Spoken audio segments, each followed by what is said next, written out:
उस जब मैं तुम्हारा संहार करूं। एक बार पुनः समझाता हूं तुम्हें, क्रियाशील होकर युद्ध में लहू बहाने की बात करना एक तुच्छ नारी के मुख से शोभा नहीं देता, क्योंकि तुम नारियों की तो मात्र एक जीवा ही क्रियाशील होती है, परस्पर कलह के लिए।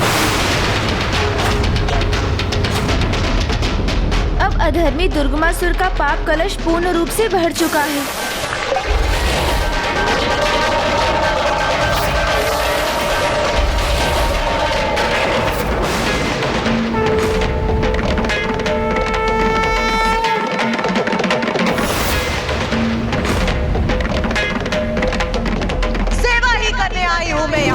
धर्म और नियति की सेवा, तुम जैसे पापी का नाश कर।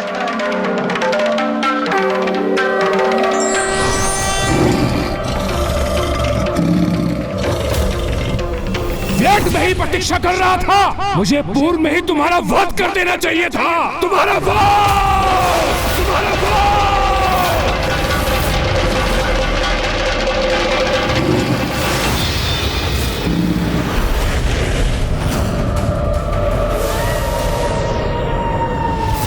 ये कैसा शेष स्वरूप दिखाई दे रहा है इस दुष्ट दुर्गमासुर का। अधर्म देवराज, अधर्म और पापों का अंधकार है ये, जिससे सभी को दूर रहना चाहिए। किंतु उस दुष्ट ने तो संपूर्ण जीवन पाप कर्मों को अपना आभूषण माना है। दुराचार करने की प्रवृत्ति को वस्त्र के समान धारण किया। इसलिए अब इसके पापों की गागर फूटने पर ये उसके अंतर की कालिमा ही है, जो उसके स्याह स्वरूप से हमारे समक्ष प्रकट हुई है। क्या हुआ? प्रतीत होता है मेरे वास्तविक शक्तिशाली स्वरूप के दर्शन पाकर स्तब्ध रह गई ना? चलो साहस जुटाओ, युद्ध करो मुझसे, मुझे परास्त करो।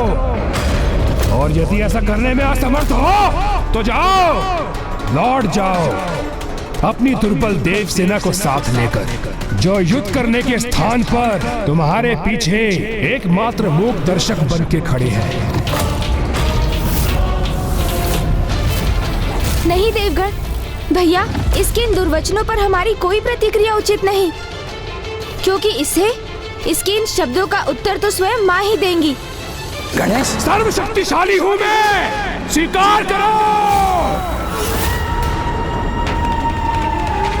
याद विश्वास नहीं, पाप है तुम्हारा, जो तुम्हारे शीश पर, तुम्हारी बुद्धि पर छाकर तुम्हें ऐसे दुर्वचन कहने पर प्रेरित कर रहा है। और मुझे तो इसी समय की प्रतीक्षा, क्योंकि अब मैं तुम्हें तुम्हारे प्रत्येक पाप का दंड दूं। जिस नारी को तुमने तुझ समझा, तुझ पुकारा, वही अब तुम्हारी मृत्यु बनेगी। मृत्यु का भय नहीं है मुझे, क्योंकि मृत्यु पे तो विजय प्राप्त कर चुका हूं मैं। इसलिए अब मेरी जीवा नहीं, अभी तू मेरे अस्त्र संवाद करेंगे तुमसे। मृत्यु अस्त्र!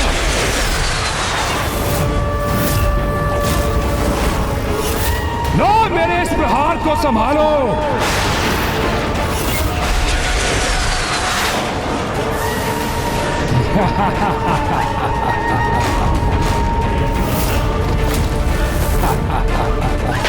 मेरे मृत्यु अस्त्र का अत्यंत विषैला धूम्र मृत्यु प्रदान करेगा तुम्हें, और यही है तुम्हारी नियत।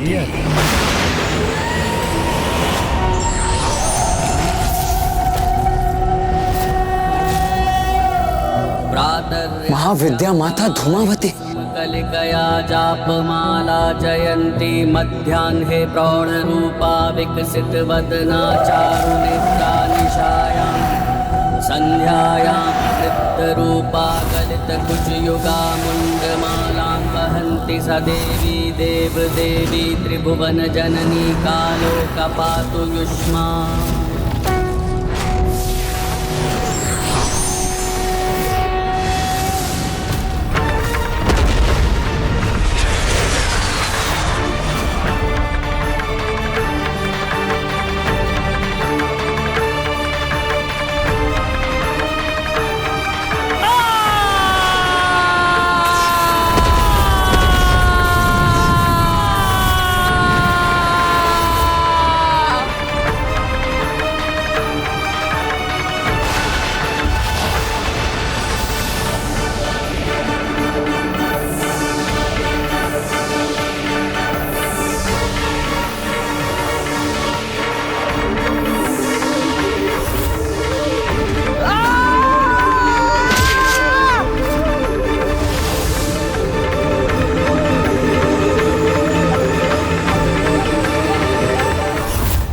ऐसा भयंकर दृश्य प्रकट हुआ है मेरे समक्ष। ये सत्य नहीं हो सकता।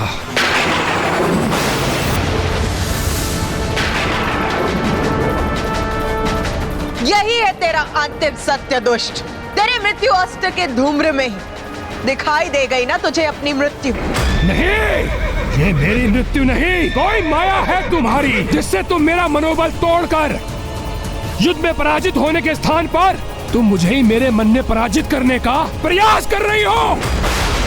किंतु मैं ऐसा कदापि नहीं होने दूंगा। मेरे आसुरी अस्त्र तुम पर विफल हुए तो क्या हुआ, किंतु अपने दैविक अस्त्र का प्रयोग कर तुम्हारा संहार अवश्य करूंगा।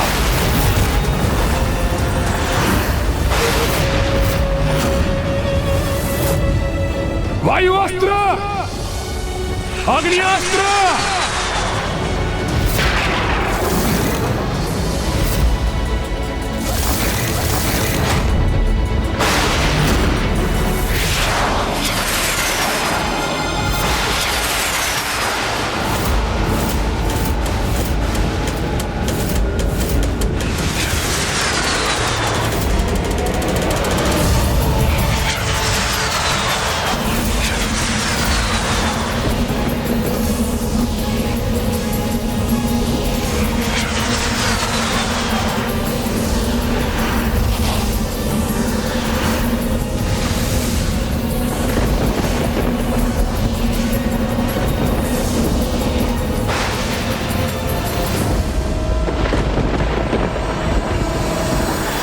सभी देवी देवी कवच से सुरक्षित हैं, किंतु इन देवास्त्रों की संहारक ऊर्जा तो हमारे लिए और संपूर्ण सृष्टि के लिए भी संहारक सिद्ध हो सकती थी।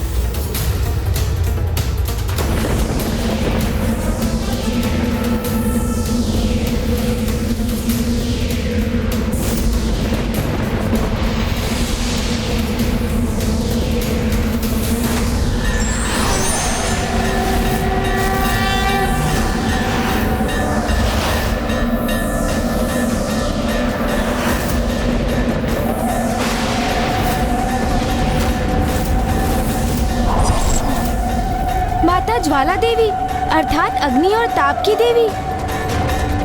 माता काली तो ऊर्जा के समस्त स्रोतों की नियंत्रक है।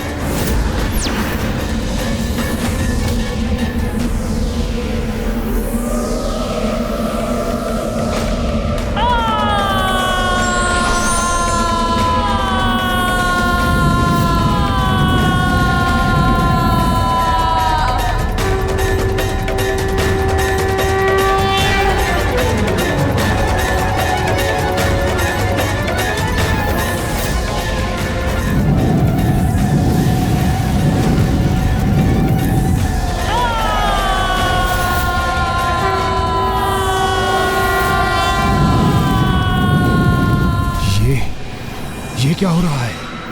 ये देवियां मेरे दैविक अस्त्रों के प्रभाव को कैसे नष्ट कर सकती हैं?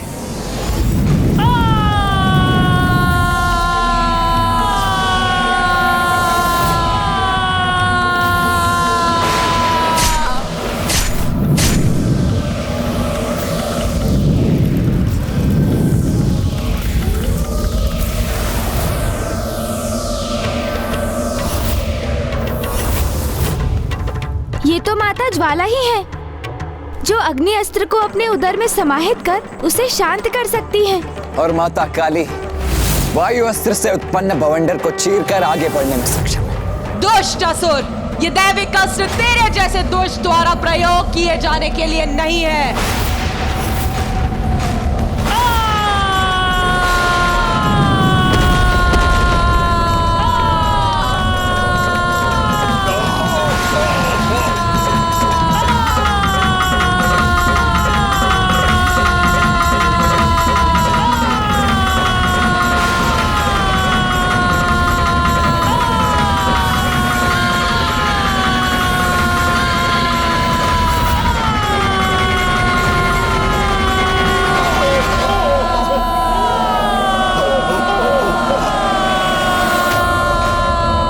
मेरी आसुरी ढाल मेरा कवच बनकर मेरी रक्षा करेगी।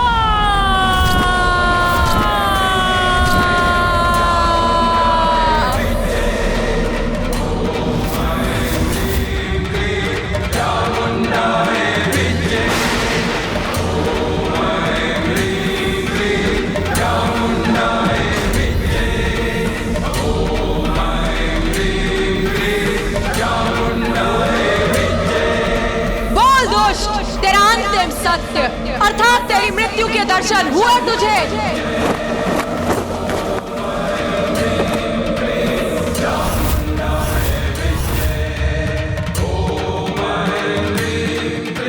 ये थी वायु की वास्तविक शक्ति।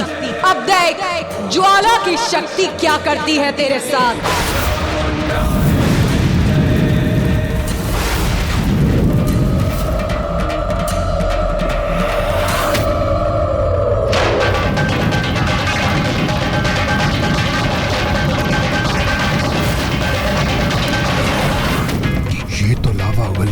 उसे मेरी ओर प्रवाहित कर रही है। इसके ताप को शांत करना होगा मुझे।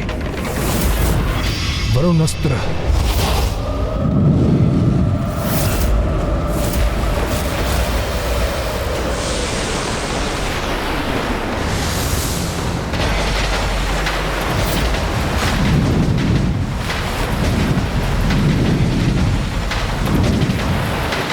माता से युद्ध करने के लिए वो अधर्मी दुर्गमासुर वैदिक अस्त्रों का प्रयोग कर रहा है। पहले उसने वायु और अग्नि अस्त्र का प्रयोग किया, अब वो दुष्ट लावा से रक्षित होने के लिए वरुणास्त्र का प्रयोग कर रहा है।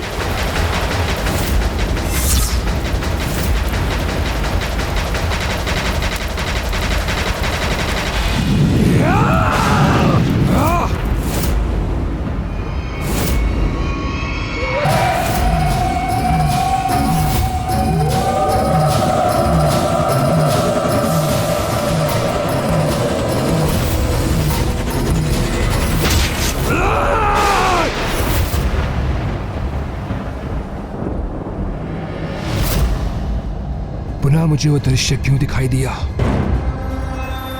पहचान अपनी मृत्यु को मूर्ख, जो तेरे अंतिम सत्य के रूप में तेरी ओर बढ़ रही है।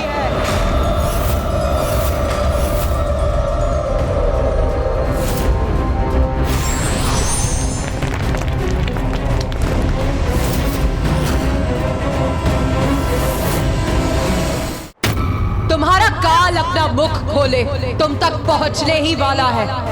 इसका आभास हुआ तुम्हें दुर्गमासुर? नहीं, असंभव है मेरी मृत्यु। मैं अजय था, अजय हूँ और अजय रहूंगा। दुर्गमासुर हूँ मैं, दुर्गमासुर, दुर्गमासुर।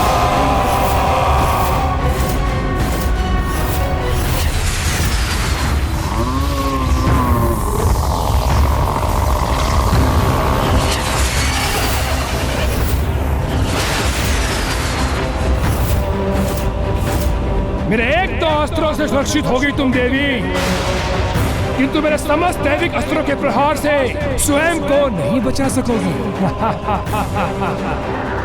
तामसिक माता के 94 करोड़ अनुष्ठान का ही प्रतिफल है मेरे ये वैदिक अस्त्र, जो अब इस तुच्छ नारी के संहार में सहायक सिद्ध होंगे।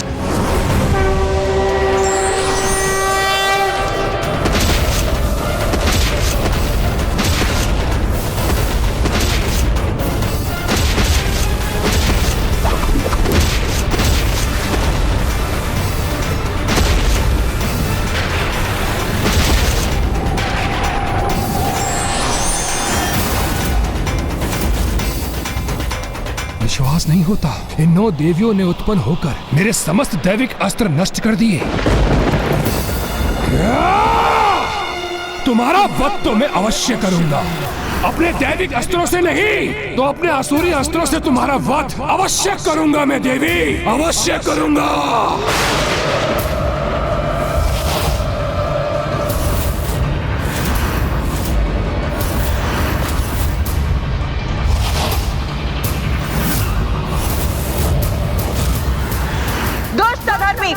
लो अब सामना करो धर्म की शक्ति का।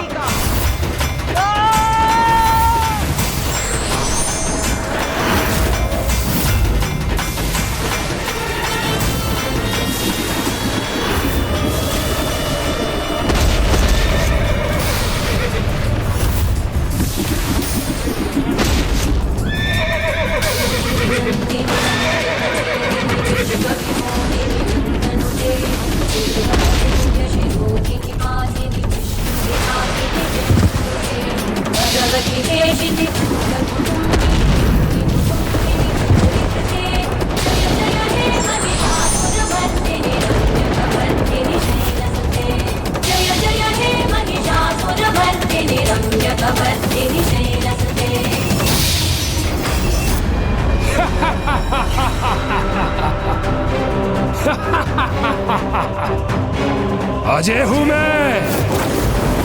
ये देवी एक तुच्छ नारी मेरा वध कदापि नहीं कर सकती। दुर्गमासुर हूं मैं, दुर्गमासुर हूं मैं।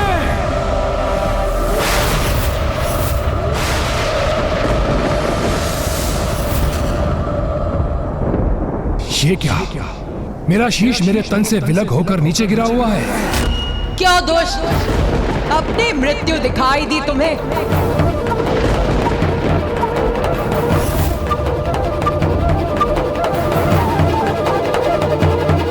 ये कैसा प्रपंच है? कभी एक देवी युद्ध करने आती तो कभी कोई और। तुमने घोषणा की थी कि तुम स्वयं युद्ध करने आओगी, तो फिर ये अनेक देवियां युद्ध में क्यों प्रस्तुत हो रही हैं? मूर्ख, मंद बुद्धि दुर्गमासुर, जिन्हें तुम अनेक कह रहे, वो सभी देवियां मुझसे ही उत्पन्न होती और मुझ में ही समाहित हो जाती। वो सभी देवियां मेरा ही रूप, एक ही। अच्छा, रूप।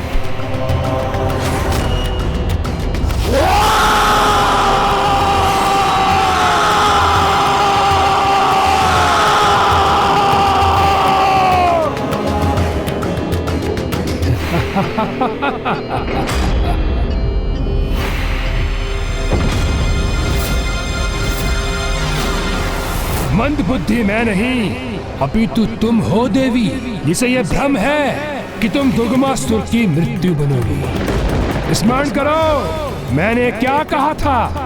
दुर्गमासुर की मृत्यु दुर्गम ही नहीं, अपितु असंभव भी है।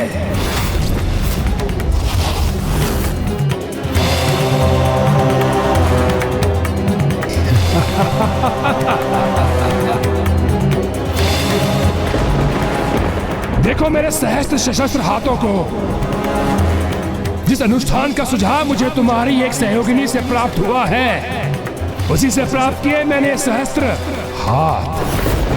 अब मैं देखता हूं मेरे प्रहार का सामना कैसे करोगी तुम। ये दुष्ट तो अभी भी समर्पण करने के लिए तैयार नहीं है। नहीं भैया, इस पर तो इसके दंभ का ही प्रभाव छाया है, जिसने इसकी बुद्धि को भ्रमित कर इसे वास्तविकता देखने और समझने में अक्षम कर दिया है।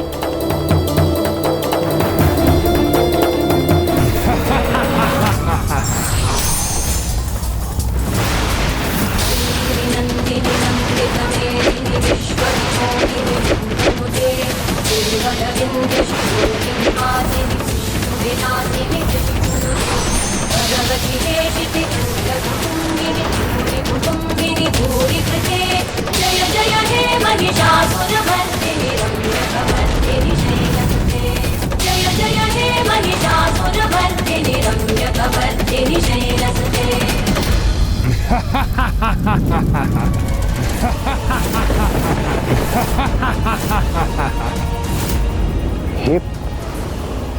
ये क्या हुआ?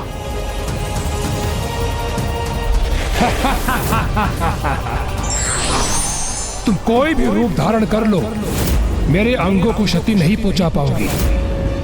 तुम्हारा कोई भी छल युक्त वार सफल नहीं होगा मुझ पर, नहीं होगा। ये क्या? माता के किसी भी बाण का प्रभाव इस दुर्गमासुर पर क्यों नहीं हुआ? ये कैसे हुआ? कैसे संभव है ये? इससे तो मैं भी अचंभित हूँ। ये कैसे संभव हुआ? देखा देवी, देखा मेरी अजय शक्ति का प्रदर्शन। स्वयं को देवी आदिशक्ति पुकारने वाली। ये तो उचित है कि तुम्हारे प्रत्यक्षदर्शी तुम्हारे साथ है। जो तुम्हारा विनाश देख उसकी गाथा गाएंगे, संसार को बताएंगे कि वो तुम्हें पूजने की भूल करते थे, क्योंकि तुम कोई महाशक्ति नहीं, अपितु एक मात्र तुच्छ नारी हो। मैं दुर्गमासुर, ब्रह्मांड के सारे देवी देवताओं को पराजित करने वाला दुर्गमासुर, तुमसे भी कहीं अधिक शक्तिशाली हूं मैं। महाशक्तिशाली, महाज्ञानी, महापराक्रमी दुर्गमासुर हूं मैं।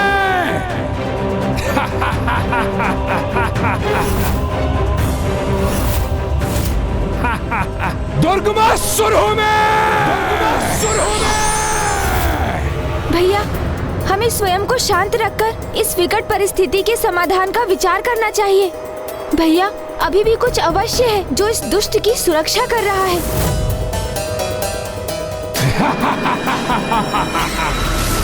इसका ललाट, मेरी दिव्य दृष्टि से मुझे इसके ललाट पर वैसा ही तेज दिखाई दे रहा है जैसा तेज गायत्री माता के प्रभाव से दुष्ट अरुणासुर के ललाट पर भी था।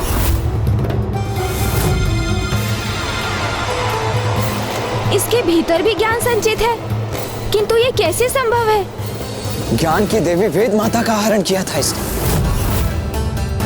तो अवश्य उन्हीं से कोई ज्ञान प्राप्त किया होगा इसने। भैया, संगति का प्रभाव।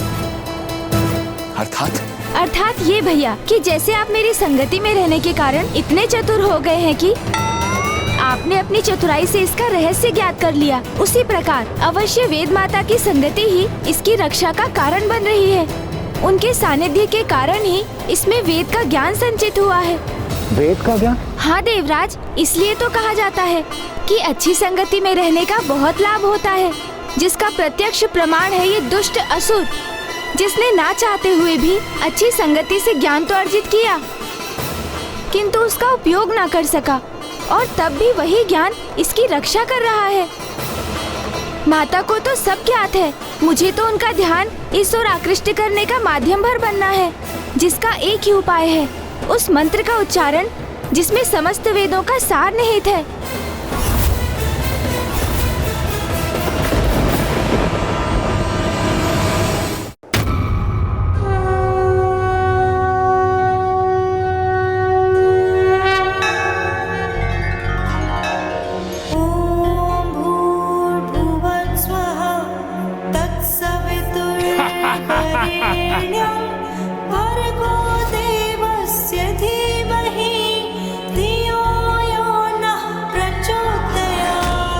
वेद माता का ज्ञान ही है जो इस असुर की रक्षा कर रहा है।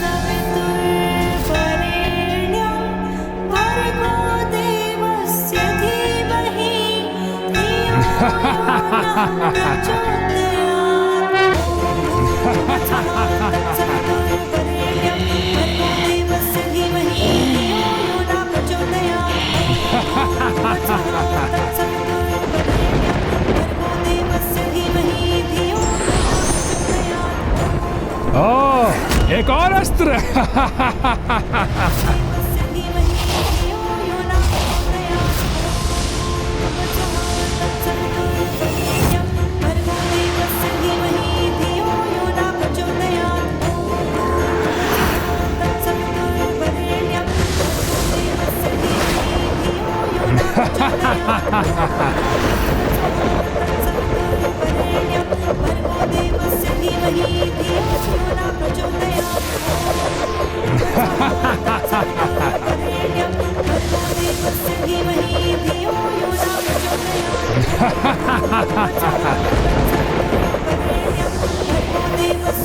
इस चक्र की ध्वनिन गति से मेरा मस्तिष्क भी अनियंत्रित हो रहा है।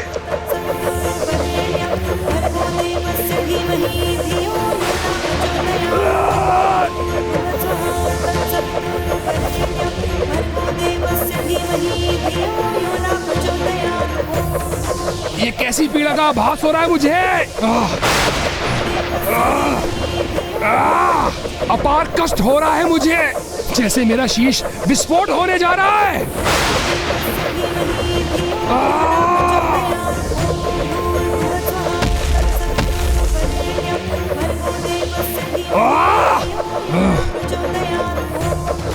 मेरे कर्ण से रक्त प्रवाहित हो रहा है।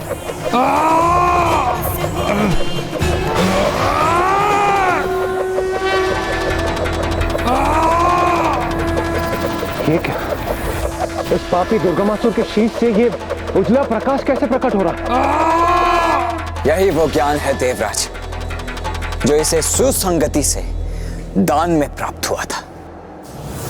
चारों वेदों का ज्ञान।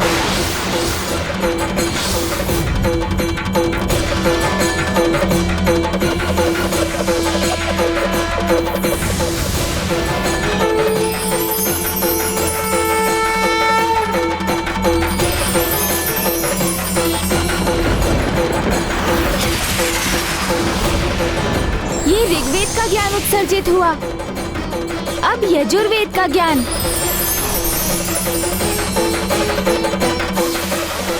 तत्पश्चात सामवेद का ज्ञान और अब अंततः अथर्ववेद का ज्ञान भी उत्सर्जित हो गया उसके मस्तिष्क से।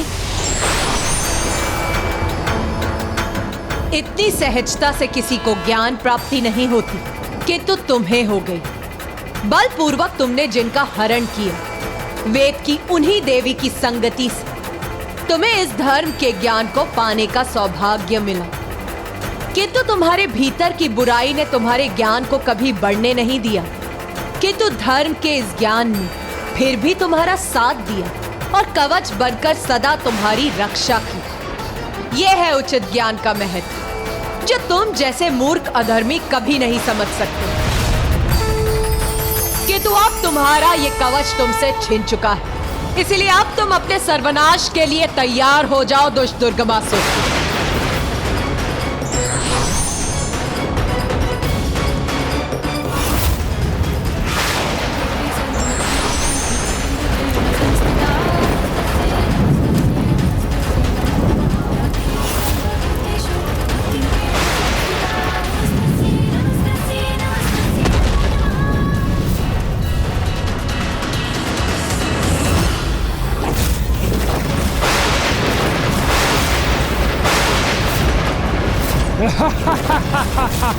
क्या तुम वास्तव में मान बैठी थी कि मेरी शक्ति का आधार वेद का ज्ञान था? नहीं देवी नहीं, अपने अनुष्ठान से शक्ति प्राप्त की है मैंने। 94 करोड़ वही अनुष्ठान देवी जो तुम्हारा पुत्र गणेश भी संपन्न होने से नहीं रोक सका था। क्यों देवी? सत्य कह रहा हूं ना मैं, सत्य। अपना विवश करूंगा मैं तामसिक माता को, और जो आज खोया है उसे पुनः प्राप्त करूंगा मैं।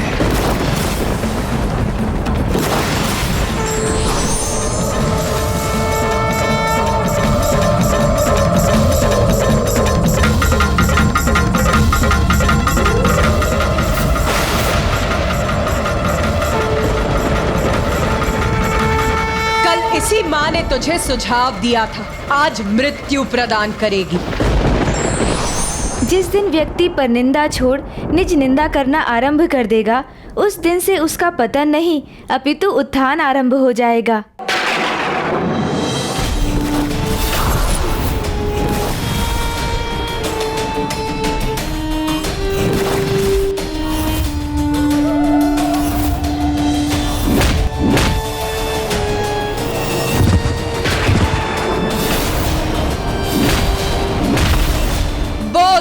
बोल कैसा अनुष्ठान दोष?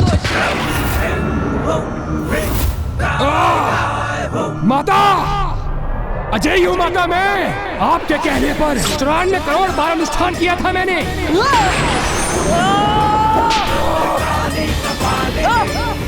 माता, ये क्या कर रही है आप माता? माता मुझे मुक्त कीजिए। कोई क्षति नहीं पहुंचा सकता माता मुझे, क्योंकि आपने जो कहा मैंने वो ही किया। 94 करोड़ बार अनुष्ठान किया है माता मैंने।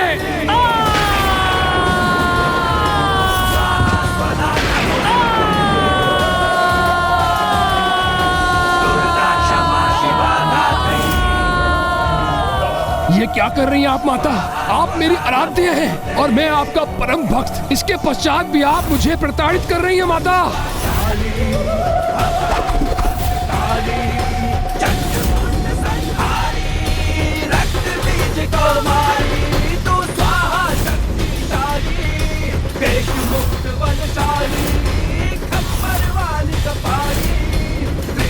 माता, ये पुनः इस गुफा में क्यों लेकर आई आप मुझे? कैसा अनुष्ठान संपन्न किया है तूने दुष्ट? बोल बोल, उत्तर दे। वही माता जो आपने कहा था। 94 करोड़ बार की पूजा अनुष्ठान की है मैंने, और ये हिमलम साक्षी है मेरे उस पूर्ण हुए अनुष्ठान के।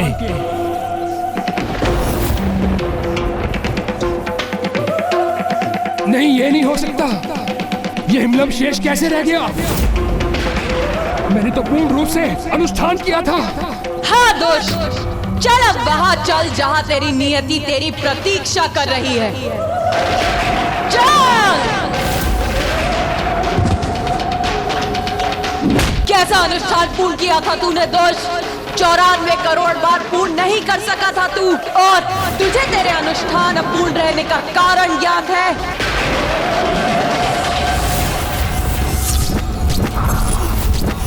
मेरा अनुष्ठान अपूर्ण कैसे रह गया?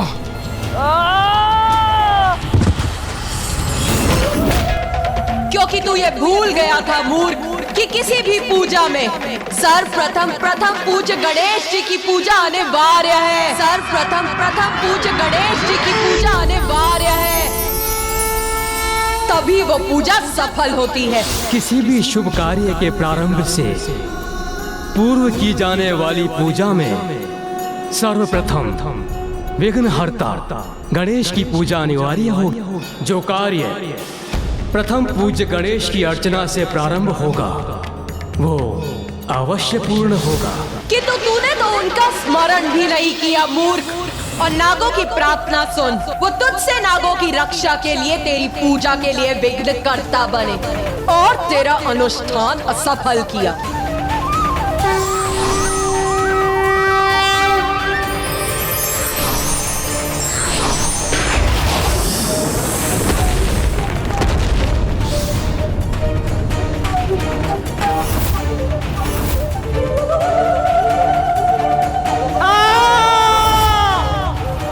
अनेकों बार तूने मुझे विवश किया, किंतु फिर भी मैंने तुझे दंडित नहीं किया, क्योंकि तेरे भीतर वैदिक ज्ञान सम्माहित हो गया था। और इसीलिए आज तक देवी आदि शक्ति ने मुझे इसकी अनुमति नहीं दी थी कि तू अब तेरे पापों की गागर भरकर फट चुकी है। इसीलिए अब तुझे ये दर्शाने के लिए कि अत्याचार कितना भयंकर हो सकता है, कोई रोक नहीं है मुझ पे।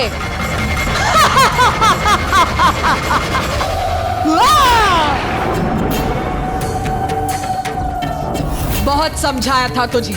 अवैदिक पूजा से भले ही भक्त अपने आराध्य को विवश कर तुरंत उसका फल तो पा जाता है, कि तू एक दिवस इसका भयंकर दंड भी भुगतना पड़ता है उसे। आज तुझे ज्ञात होगा कि किसी को विवश कर किसी से सहायता मांगने का कैसा भयावह दुष्ट परिणाम होता है।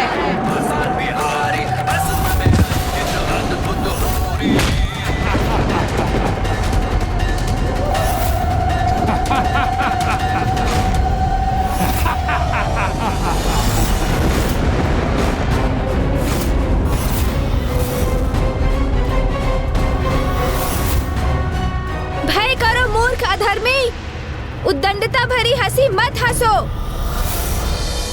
क्यों अपने अंत को और कष्टदायी बना रहे हो तुम? ये मेरा कष्टदायी अंत नहीं, ये तो तुम्हारी देवी की सफलता रूपी कष्ट से भरी पराजय है। क्योंकि ये देवी कोई क्षति नहीं पहुंचा सकती मुझे। क्यों देवी, तुम्हें यह भी ज्ञात नहीं कि मेरा वध करने में सर्वथा असमर्थ रहोगी तुम?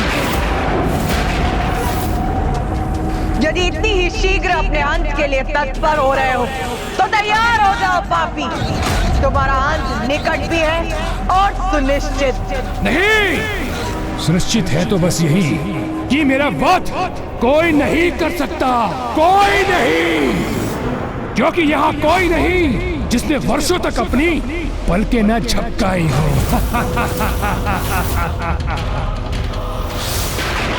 आप मुझे ये वरदान दीजिए कि मेरी मृत्यु एक स्त्री के हाथों से ही हो, किंतु वो ऐसी स्त्री हो जिसने वर्षों तक अपनी पलकें न झपकाई हो। जैसी तुम्हारी इच्छा वत्स। तथास्तु, तथास्तु।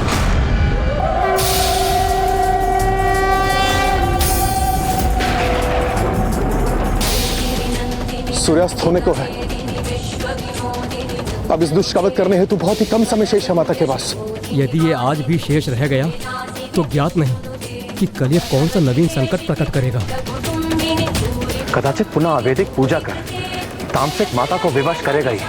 इसे इसका अवसर ना ही प्राप्त हो तो उचित है। जय जय हे महिषासुरमर्दिनी रम्यकपर्दिनी शैलसुते।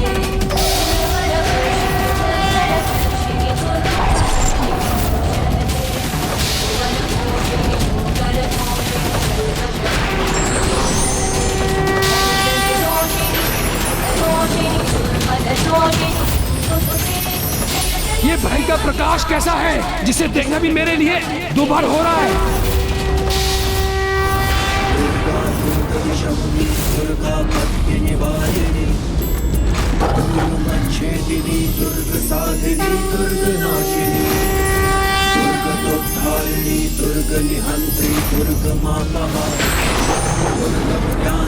दुर्ग दैत्य लोक दवानना।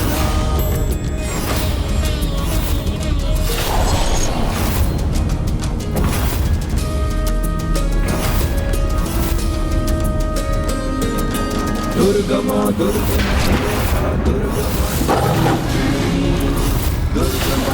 प्रदा दुर्गम विद्या दुर्गमाश्रिता।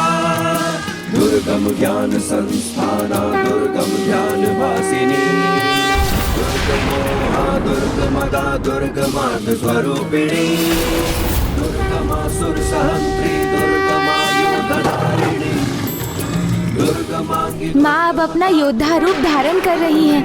उनके इस रूप का दर्शन तो हमारा परम सौभाग्य है और इस पापी का दुर्भाग्य।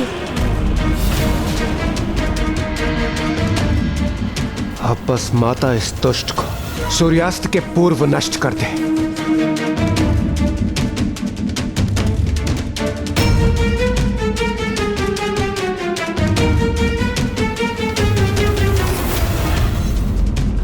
कुछ क्षण और व्यर्थ करने में सफल हो गया और मैं पुनः सुरक्षित हो जाऊंगा।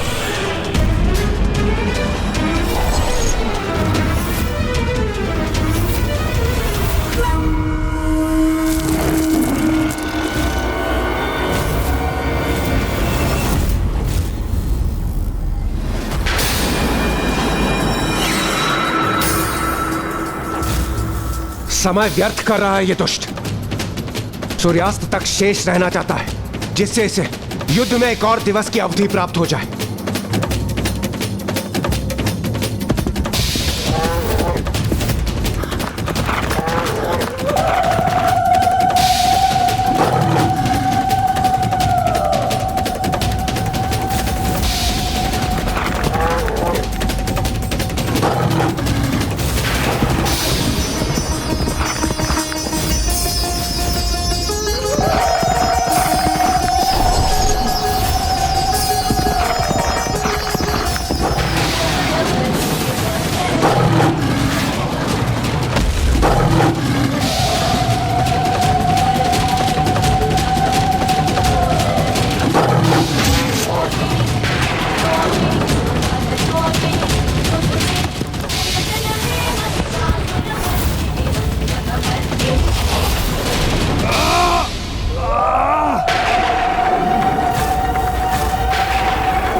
अब दिखाई दी तुझे तेरी मृत्यु।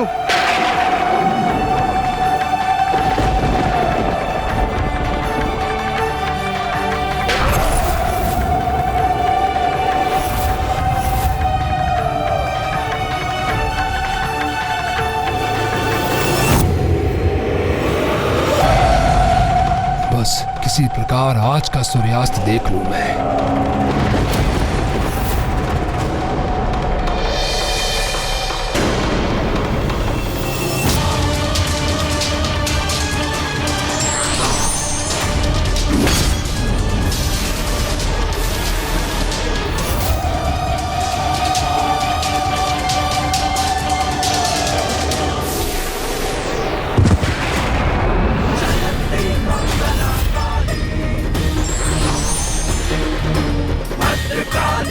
बहुत इच्छा थी ना तेरी एक नारी द्वारा अपना अंत करवाने की, जिसने वर्षों तक अपनी पलकें न झपकाई हो। तो लो देख देख, मैं विशालाक्षी तक बिना अपनी पलकें झपकाए रही, क्योंकि मैं दीर्घ अवधि से अपलक अपने स्वामी महादेव का काशी लौटने की प्रतीक्षा कर रही थी। और आज तेरा काल बनकर तेरे समक्ष खड़ी।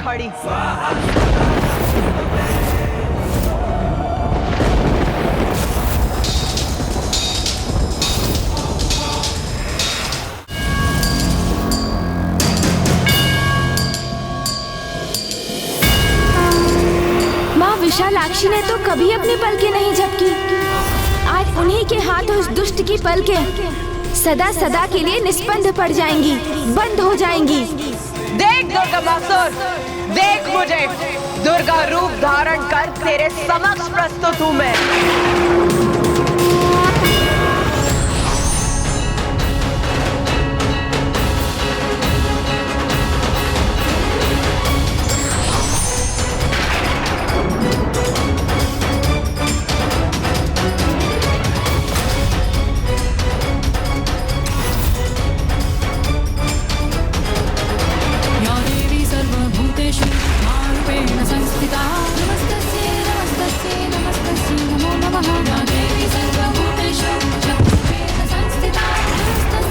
अपने अधूरे अनुष्ठान से प्राप्त शक्ति का बहुत अहंकार है ना तुझे, तो दिखाओ वो शक्ति। साहस शेष है तो युद्ध कर मुझसे। कुछ ही क्षण शेष रह जाऊं तो सूर्यास्त हो जाएगा।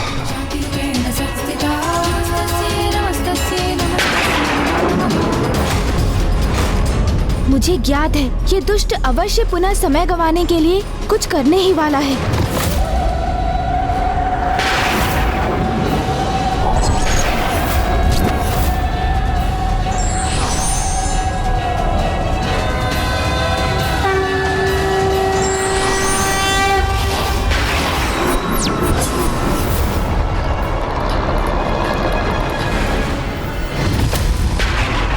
मेरी पूजा अवश्य पूर्ण न हुई हो, किंतु देवी आदिशक्ति को पराजित करने की मेरी इच्छा अवश्य पूर्ण होगी।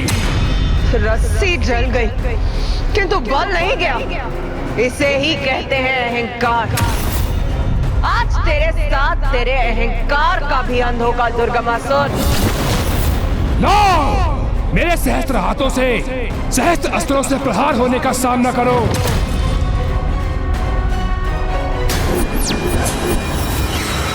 लो देवी, मेरे सहस्त्र हाथ तुम्हें सहस्त्र भागों में छत विशत करेंगे।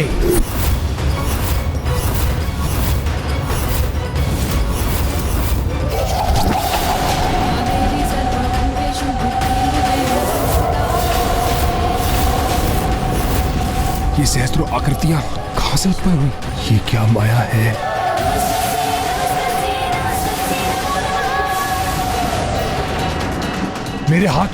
मेरे हाथों को अपना भोजन बना लिया इन दुष्टाओं ने।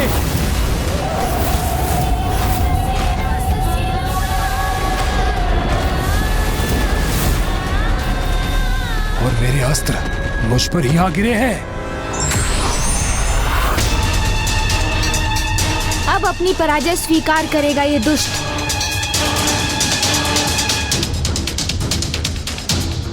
तुम कुछ भी कर लो, किंतु दुर्गमासुर को पराजित नहीं कर सकोगे तुम।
तुझे दुर्गा अर्थात वो जो पापियों के लिए भक्षक और भक्तों के लिए रक्षक हो। दुर्गा अर्थात वो जो दुर्गम से दुर्गम कार्य को पल भर में पूर्ण करे। दुर्गा अर्थात वो जो दुर्गम से दुर्गम दुष्टता का विनाश कर शांति, समृद्धि और धर्म की सत्ता स्थापित करे। दुर्गा अर्थात वो जो पांचों ज्ञानेंद्रियों और पांचों कामेंद्रियों से उत्पन्न पाप विकारों के आभेद में फंसी आत्माओं को मुक्त कराए। और आज ये दुर्गा दुर्गमासुर का अंत कर उसकी आत्मा को पापमय जीवन से मुक्त करेगी। तो तुच्छ नारी पुकारता रहा ना जिसे, आज वही नारी तेरे अंत के उपरांत दुर्गा नाम से विख्यात होगी।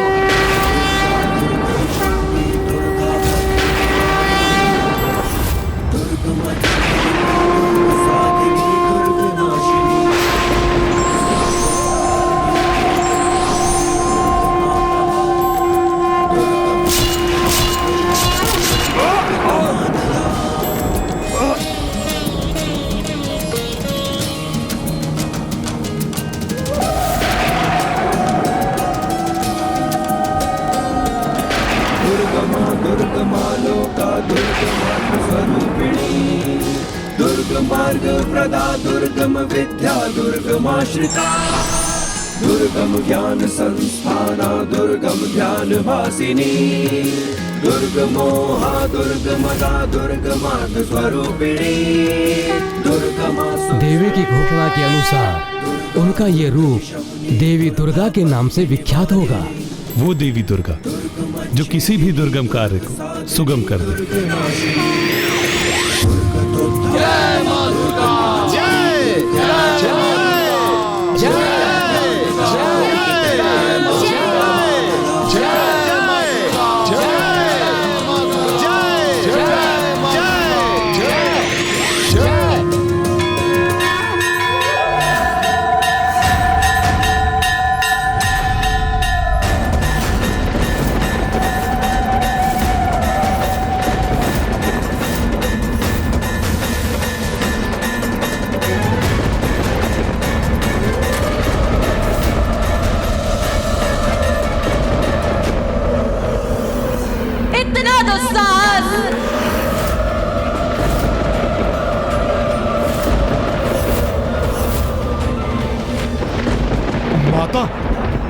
माता, मैं तो अपना कर्तव्य करने इस दुष्ट आत्मा को लेने भर आया था माता।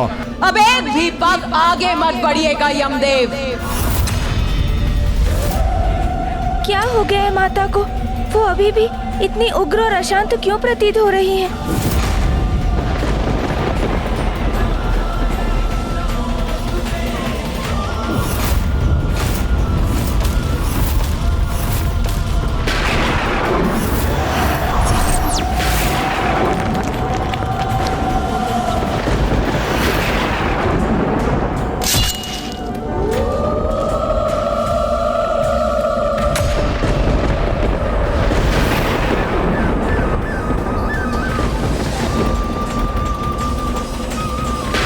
माँ का क्रोध तो बढ़ता ही जा रहा है।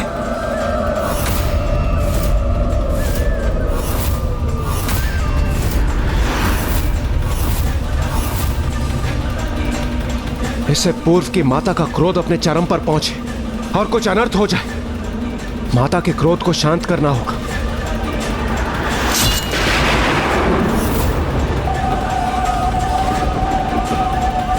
माता, शांत हो जाइए माता, हमारी प्रार्थना सुन लीजिए, अपने क्रोध को शांत कीजिए माता। अब तो ये दुष्ट आपके पैरों तले है, विनाश हो चुका है उसका, इसलिए अपना क्रोध शांत कीजिए माता। माता हमारी प्रार्थना सुनिए माता, शांत हो जाइए। इस समय माँ माता आदिशक्ति अथवा माता विशालाक्षी के रूप में नहीं, माँ दुर्गा के रूप में है। दुर्गम संकट से रक्षा करने वाली माँ दुर्गा को तो उन्हीं के नाम के उच्चारण से शांत किया जा सकता है।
नहीं यमदेव, आपने देखा नहीं ये पूर्व में कितने बड़े बड़े वचन बोल रहा था, किंतु अब कैसे पूर्ण रूप से शांत है।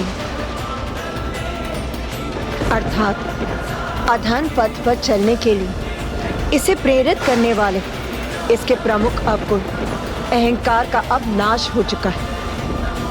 इसीलिए अब मेरे द्वारा इसका संहार होने पर इसे मोक्ष की प्राप्ति होगी।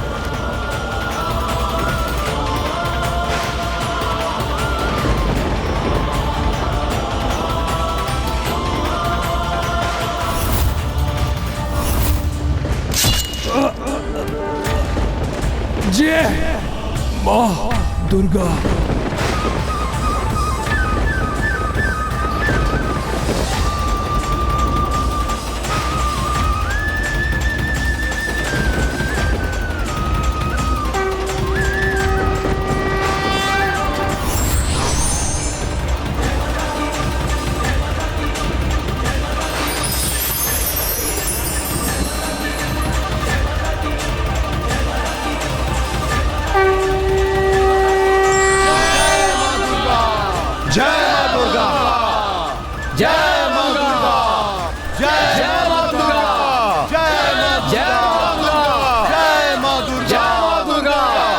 माँ दुर्गा, आपने इस महापापी का संहार कर हमें दुर्गम संकट से मुक्त किया, किंतु माता उन साधारण जीवों का क्या जो संकट के समक्ष भयभीत हो जाते हैं? उन्हें आपकी कृपा कैसे प्राप्त होगी माता? वो संकट के समक्ष निर्भय कैसे होंगे? पुत्र गणेश ने अभी मेरे जिन 32 नामों का उच्चारण किया, उन सभी नामों के विशेष अर्थ हैं। जो इन नामों के अर्थ समझ के मेरे द्वंद्विश नाम माला का जाप करेगा अथवा स्तुति करेगा, वो दुर्गम से दुर्गम संकट से बाहर आने का मार्ग अवश्य प्राप्त करेगा।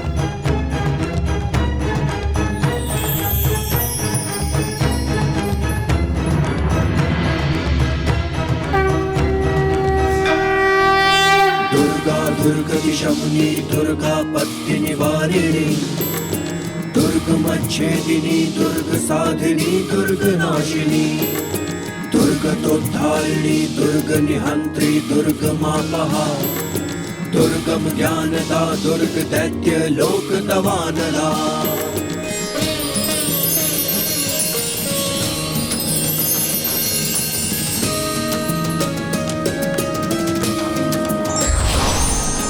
दुर्गमा दुर्गमा लोका दुर्गमात्म स्वरूपिणी, दुर्गमार्ग प्रदा दुर्गम विद्या दुर्गमाश्रिता, दुर्गम ज्ञान संस्थाना दुर्गम ध्यान भासिनी, दुर्गमोहा दुर्गमदा दुर्गमार्ग स्वरूपिणी, दुर्गमासुर सहंत्री दुर्गमायुधधारिणी, दुर्गमांगी दुर्गमता दुर्गम्या दुर्गमेश्वरी, दुर्ग भीमा दुर्ग भामा दुर्ग भा दुर्ग दारिणी, दुर्ग भीमा दुर्ग भामा दुर्ग भा दुर्ग दारिणी। नामावली मान्यस्तु दुर्गाया मम मानवः, अहेय सर्वबला तो भविष्यति न संशयः। या देवी सर्वभूतेषु शक्तिरूपेण। अब मेरा ये दुर्गा स्वरूप काशी में स्थित होगा, मैं वहीं निवास करूंगी और भक्तों पर आने वाले महासंकटों से उन्हें मुक्त करूंगी।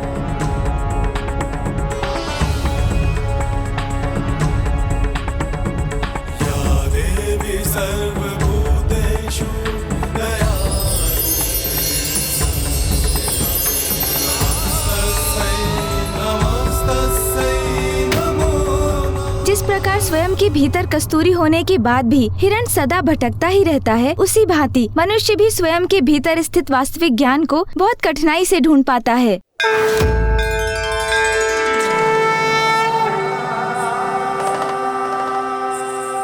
देवी दुर्गा मुझसे मर्दानी।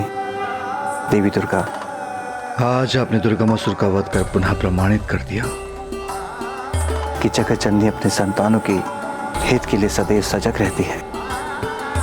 आपकी प्रत्येक लीला संसार के कल्याण के लिए ही होती है। काशी में अनेकों वर्षों तक बिना पल के झपकाए आपने मेरी प्रतीक्षा की,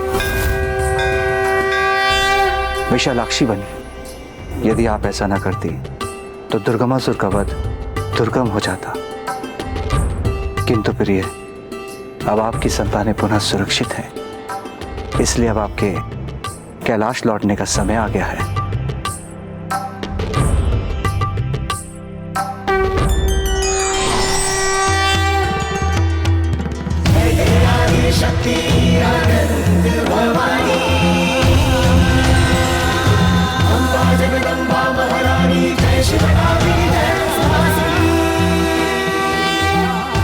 अंततः इन दुष्ट असुरों के अंत के उपरांत माँ अपने मूल रूप में प्रकट हुई हैं।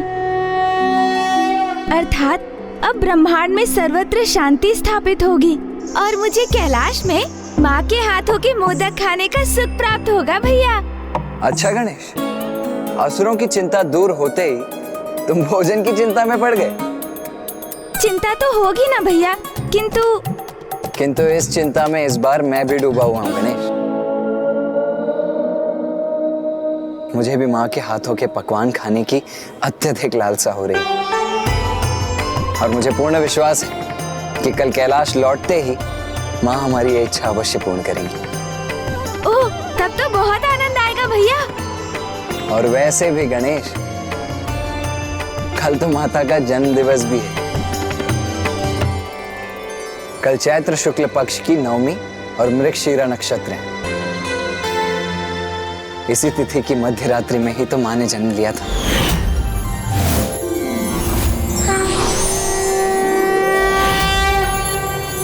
तब तो कल माँ के जन्म दिवस के उपलक्ष्य में बहुत बड़े उत्सव का आयोजन करेंगे हम भैया।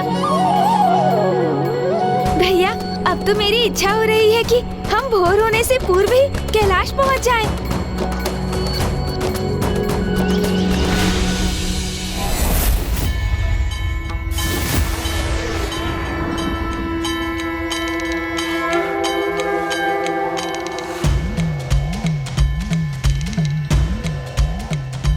संसार में अपना गृह, अपना निवास ही वो स्थान है जहां पहुंचकर सर्वाधिक सुख का अनुभव होता है।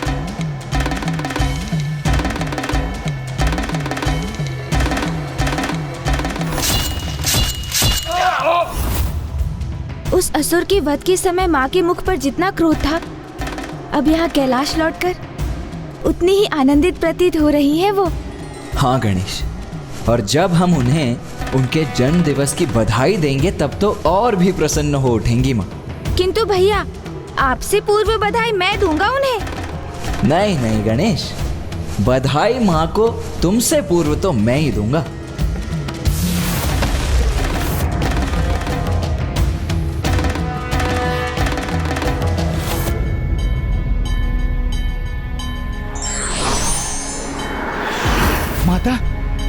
माता आ गई, माता आ गई।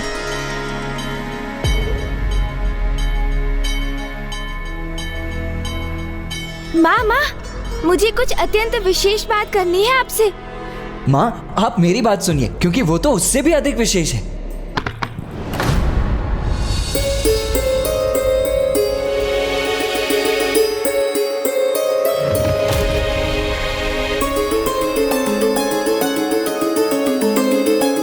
माँ क्या पुनः क्रोधित हो रही हैं? किंतु इसका क्या कारण हो सकता है गणेश? क्या पुनः किसी असुर से उत्पन्न संकट का आभास हो रहा है उन्हें? क्या हुआ माँ? वही जो मेरी अनुपस्थिति में यहाँ होता। यहाँ की व्यवस्था कितनी बिगड़ गई।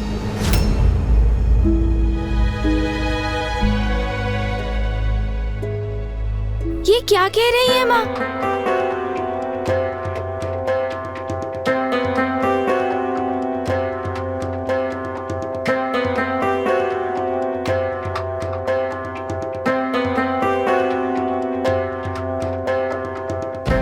यदि भवन की ऐसी अवस्था है तो स्वामी के ध्यान का स्थल किस दशा में होगा?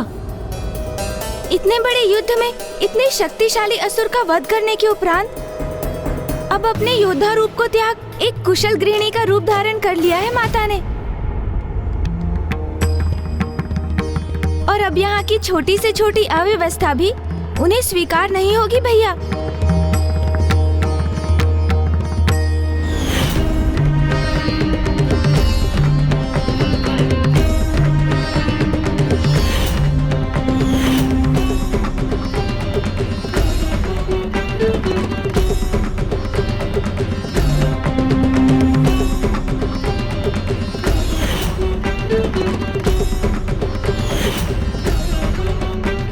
तो मेरा अनुमान उचित था। यहाँ तो कोई स्वच्छता नहीं, सब कुछ कैसा बिखरा पड़ा है। हाँ, स्वामी अपना ध्यान कैसे करेंगे?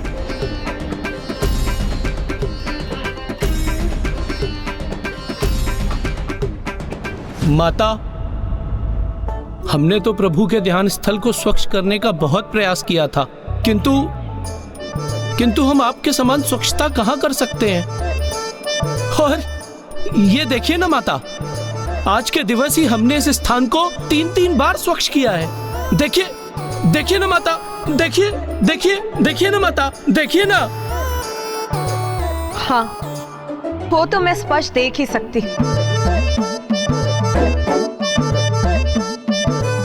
मेरा विश्वास कीजिए माता, हमने आपके आदेश के अनुसार प्रभु के इस ध्यान स्थल को प्रत्येक दिवस एक पहर ध्यान से बुहारा है, तभी तो यहाँ इतनी स्वच्छता है ना, है ना, है ना, है ना, है ना। हाँ हाँ, वो तो मैं देख ही रही। वो सूखे पत्ते का ढेर, वो तो मुझे दिखाई नहीं दे रहा। और ये सूखी टहनियाँ, ये सूखे फूल, वाह। माता, अवश्य ही यहाँ ना पिछले पहर ही आंधी आई होगी, इसीलिए ये सब।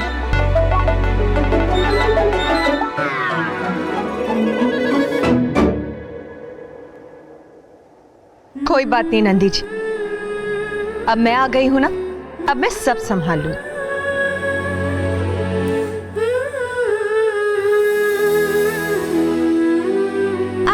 आप रहने दीजिए ना माँ, हम ये कर देंगे। हाँ माँ, आप जाकर विश्राम कीजिए ना, ये कार्य तो हम भी कर सकते हैं। अब मेरा आदेश ध्यान से सुन। जब तक मैं स्वामी का ध्यान स्थल स्वच्छ नहीं कर देती, मेरे कार्य में कोई बाधा नहीं डालेगा। जाओ और जाकर एक सिरे से खड़े हो जाओ। पुत्र, जाओ।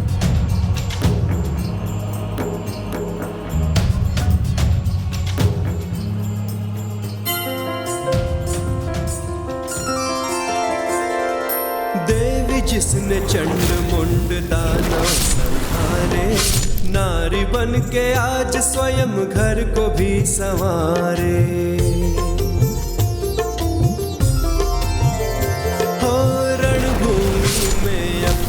रण भी दिखाए, घर में वही शिव सेविका भी बन जाए। आंचल से अपने माँ आसन को पोछे, प्रेम और श्रद्धा से प्रभु को बिठाए।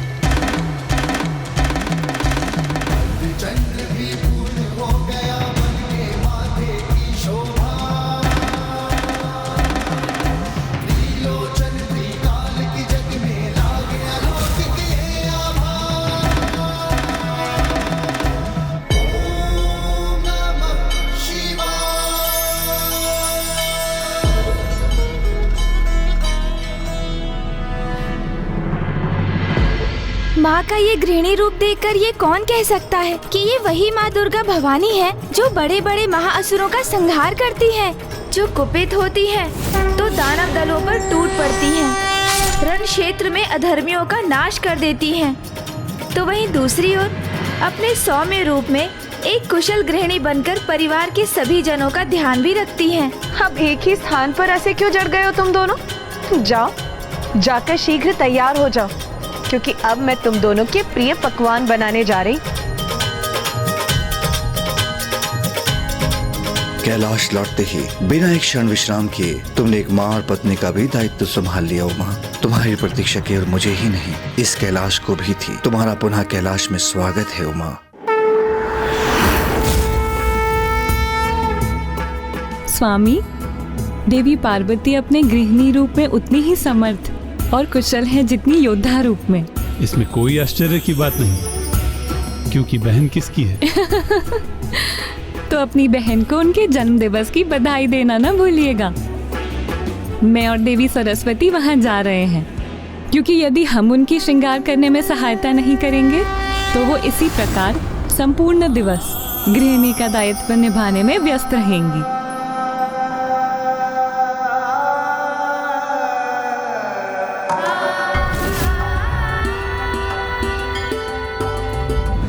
जाने दीजिए ना भैया, मैं छोटा हूँ ना आपसे।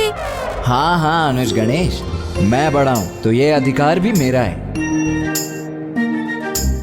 क्या हुआ अनुज गणेश? हाँ, आप बड़े हैं इसलिए आपका आदेश नहीं टाल सकता मैं। मुझे माँ को सर्वप्रथम बधाई देने की इच्छा तो बहुत थी, किंतु आप ही जाइए भैया। आपका अनुज गणेश पीछे ही रहेगा। ठीक है अनुज गणेश, जाओ। माँ को जाकर सर्वप्रथम तुम ही बधाई दे दो। जाओ। क्यों ना ऐसा करें भैया कि हम दोनों एक साथ चलकर माँ को बधाई दें? ये भी उचित है, चलो फिर।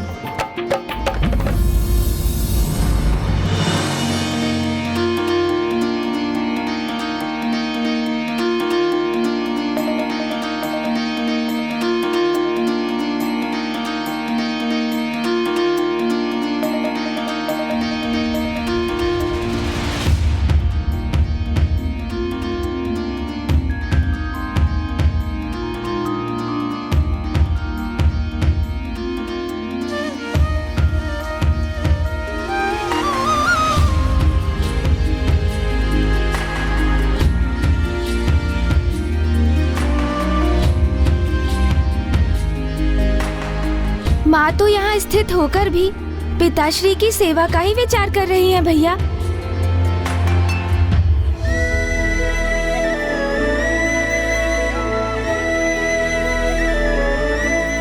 पुत्र,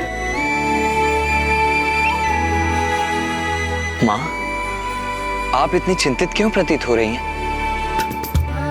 मुझे ऐसा क्यों प्रतीत हो रहा है जैसे मैं कुछ भूल गई। हाँ माँ, एक बहुत बड़ी बात भूल रही हैं आप। क्या? यही माँ कि आज आपका जन्म दिवस है।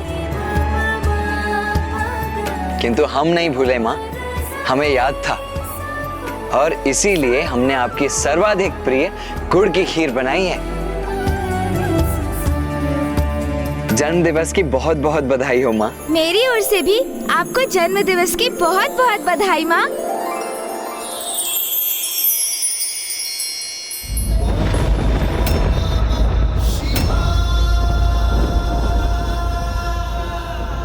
माँ का ध्यान फिर कहीं भटक गया।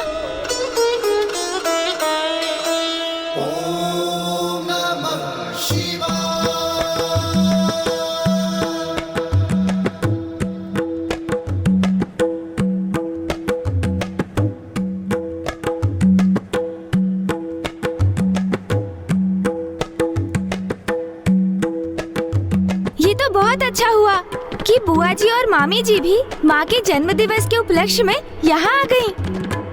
अब उनका साथ पाकर माँ अवश्य आनंदित होंगी।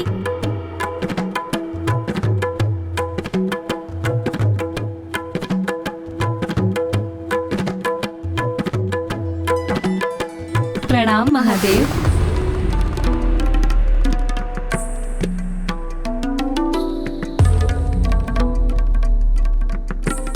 माँ का ध्यान तो पिताश्री में ही लगा रहता है, किंतु बुआ जी माता सरस्वती और मामी जी माता लक्ष्मी भी माँ को बधाई देने की पूर्व पिताश्री को प्रणाम करने चली गईं। जबकि वो तो अभी भी ध्यानस्थ है। अर्थात माताएं भी पिताश्री को ही अधिक महत्व दे रही हैं।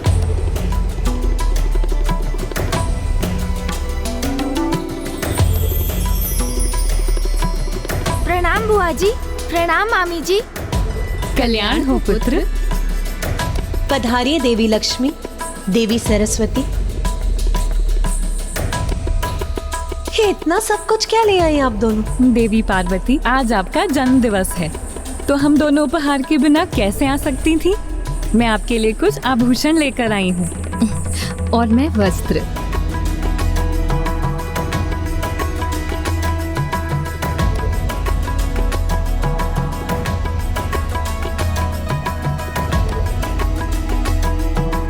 आपके इन उपहारों के लिए आपको कोटि कोटि धन्यवाद। अब आप गृहस्थी के कार्यों से स्वयं को मुक्त कीजिए और तैयार हो जाइए, क्योंकि शीघ्र आपको जन्मदिन की बधाई देने के लिए अतिथिगण आते ही होंगे।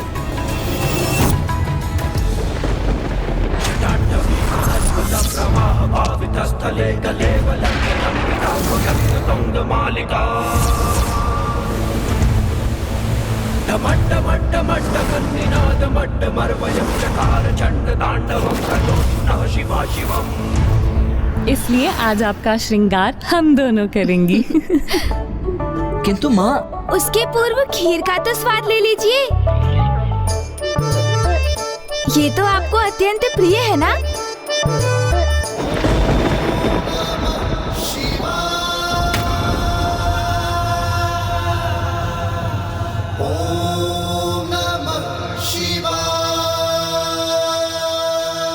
माँ का ध्यान तो अभी भी कहीं और है।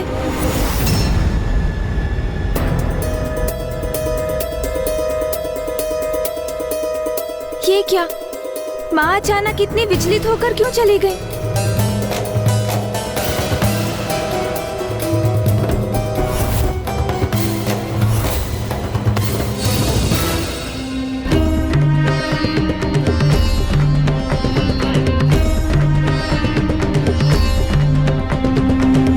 मेरा अनुमान उचित ही था। महादेव को आज मैंने कनेर के फूल तो अर्पित किए ही नहीं थे।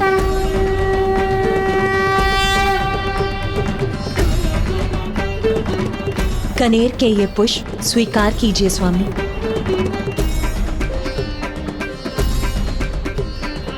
देवी पार्वती के लिए तो महादेव की पूजा ही सर्वोपरि है।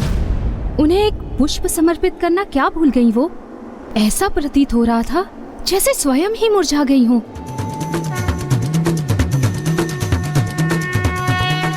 पिताश्री के लिए पूर्ण रूप से समर्पित है माँ। उनका कोई भी कार्य अधूरा नहीं छोड़ती।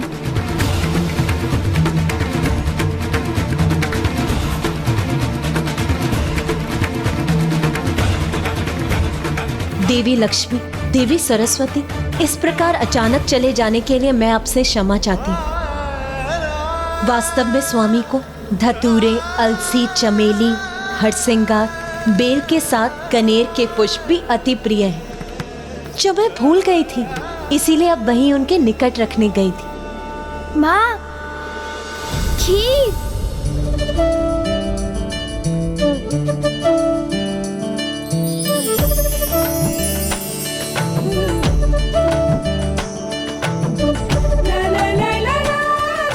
बहुत स्वादिष्ट है। मुझे बहुत आनंद आया पुत्रों। आपके इतने उपहार पाकर भी मैं अत्यंत प्रसन्न हूँ। किंतु अब मुझे पुनः अपने कार्य पूर्ण करने जाना होगा। प्रभु के लिए चूही के पुष्प और शमी के पत्रों की माला बनानी, उन्हें समर्पित करनी है। अब गृह के शेष कार्य आप बाद में कीजिएगा। वैसे भी ये पुष्प की माला तो प्रभु आपको भेंट करेंगे, क्योंकि आज आपका जन्म दिवस जो है। बस एक माला बनाने भर का अवकाश दे दीजिए। स्वामी का ध्यान पूर्ण होते ही उन्हें इसकी आवश्यकता होगी। ये माला तो मैं बना दूंगा माँ। आप निश्चिंत होकर जाइए और तैयार हो जाइए। आज आपका जन्म दिवस है ना? मुझे तुम दोनों के लिए भोजन भी तो तैयार करना है। माँ, आपके लिए खीर बनाते बनाते हम इतनी खीर का स्वाद ले चुके हैं कि हमारा उदर तो पूर्व में ही भर चुका है। हाँ माँ। बेलपत्र भी एकत्रित करने हैं मुझे। वो मैं कर दूंगा माँ। हाँ, किंतु परंतु कुछ नहीं, बस आप चलिए चलिए।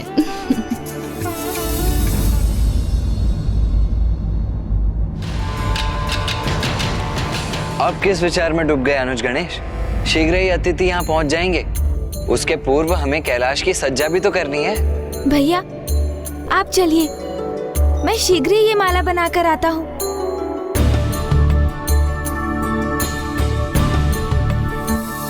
माँ इतनी शक्ति संपन्न होकर भी पिताश्री के प्रति एक छोटी सी भूल सुधारने, उन्हें एक पुष्प देने के लिए इतनी विचलित क्यों हो गई कि बुआ जी और मामी जी को छोड़कर पिताश्री के निकट भागी चली गई।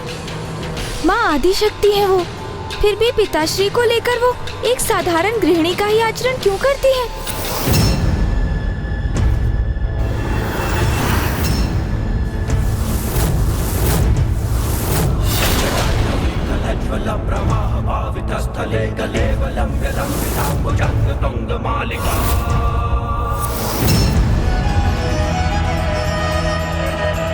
सूरज चमके माथे पर टीका, ऐसी शोभा देखती सृष्टि अलगता अलग फीका। केशों के जुड़े सजाए पृथ्वी की सारी उलझा, तब से कैलाशपति की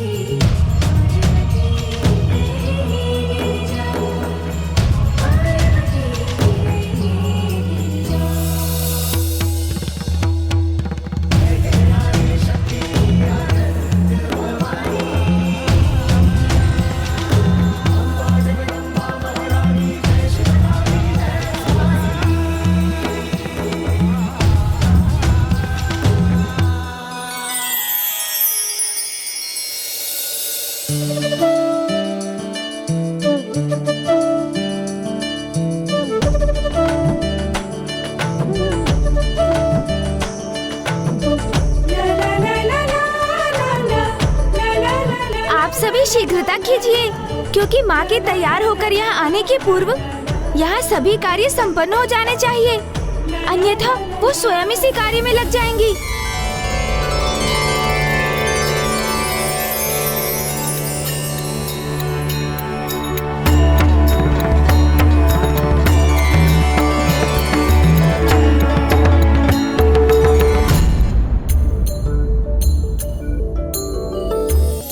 सभी कार्य उचित प्रकार से करो।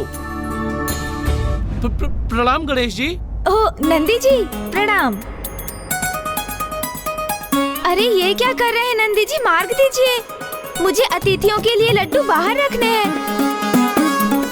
अरे अरे नंदी जी, अरे ये आप क्या कर रहे हैं नंदी जी, मुझे विलंब हो जाएगा। सब अतिथि पहुँचते ही होंगे और माँ भी तैयार होकर आती होंगी। अरे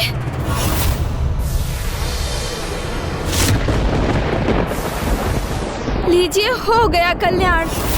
किंतु अब मैं ना दीपक गिरने दूंगा ना लड्डू, अन्यथा माँ के यहाँ आने के पूर्व सभी कार्य संपन्न नहीं हो सकेंगे।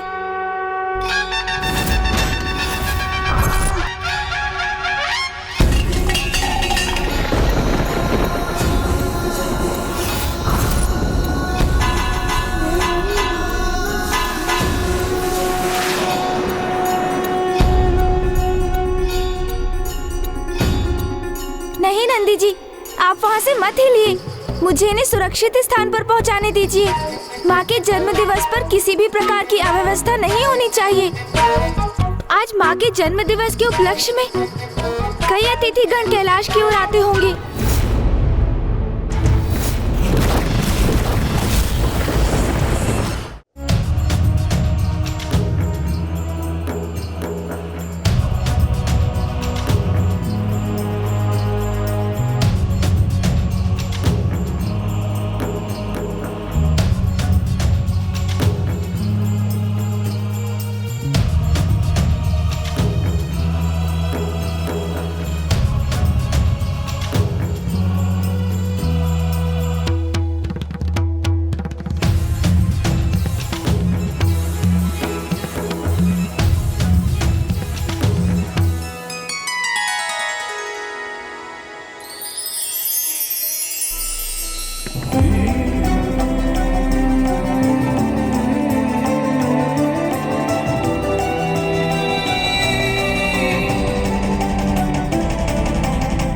मैं तो बस इतना ही चाहता हूँ कि जैसे ही माँ तैयार होकर बाहर आए, सभी माँ को बधाई देने के लिए माँ के द्वार पर पंक्तिबद्ध खड़े हो जाएं और माँ को ढेर सारी बधाइयाँ दें।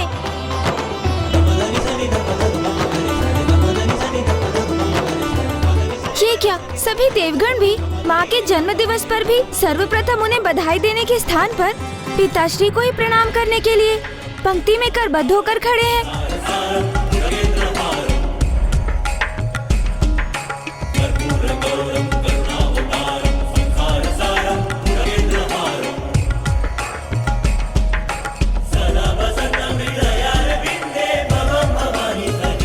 पिताश्री जगत पिता है, देवेश्वर है, महादेव है, किंतु माँ भी तो जगत जननी देवी आदिशक्ति है।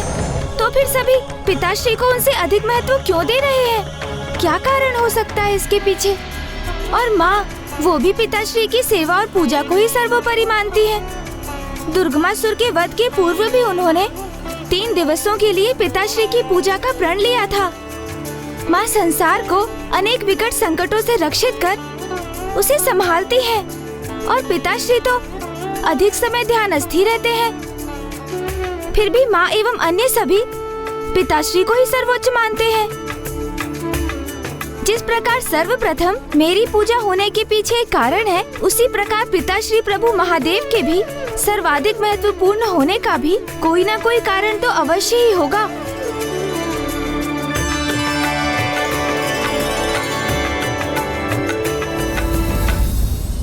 भैया भैया। नहीं नहीं अनुज गणेश, मैं वहीं आ रहा हूँ।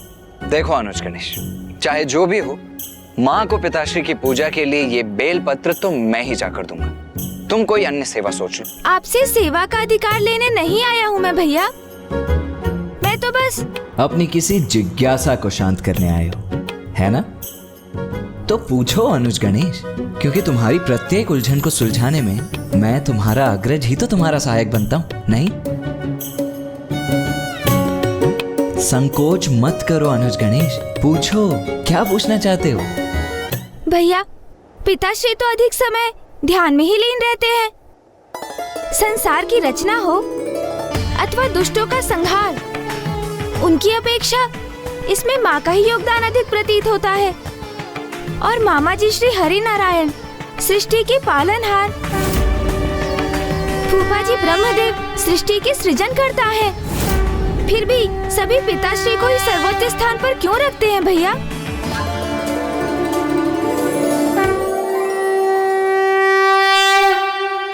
नागेंद्र हाराय त्रिलोचनाय भस्मांग। आज तो बड़ी अभूतपूर्व जिज्ञासा जागृत हुई तुम्हारे भीतर अनुज गणेश, किंतु तुम चिंता मत करो, तुम्हारी ये जिज्ञासा भी मैं शांत करूंगा।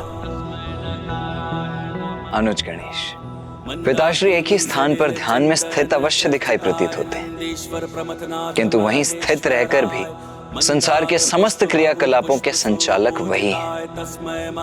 संसार के इस गूढ़ रहस्य को समझने के लिए सर्वप्रथम तुम्हें महाशिव तत्व को समझना होगा अनुज गणेश।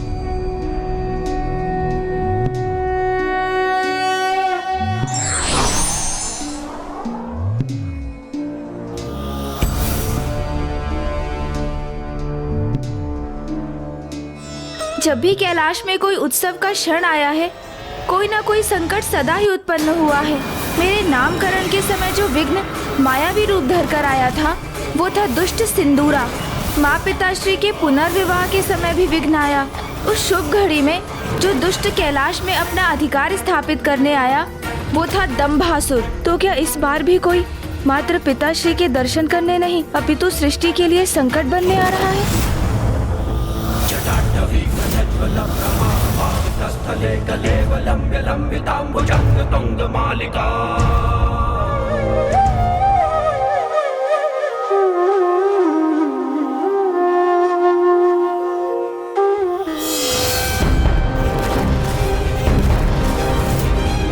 वः शर्वो रुद्रः पशुपतिरथो ग्रहसः महा।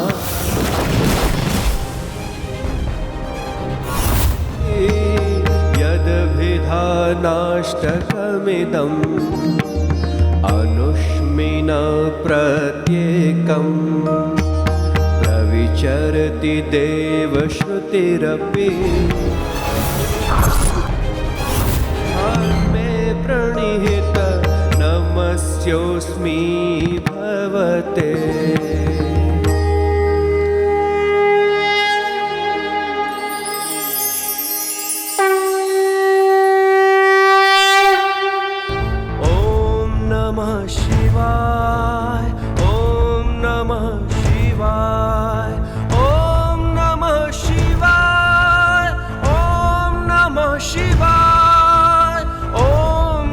शिवाय ओम नमः शिवाय। डमड्डमड्डमड्डमन्निनादमड्डमर्वयं चकार चण्ड ताण्डवं तनोतु नः शिवा शिवम्। ओम नमः शिवाय ओम नमः शिवाय ओम नमः शिवाय ओम नमः शिवाय। संस्कृत के एक श्लोक के अनुसार जहाँ नारी की पूजा होती है वहाँ देवता भी विचरण करते हैं, इसलिए हमें सदा नारी का आदर करना चाहिए।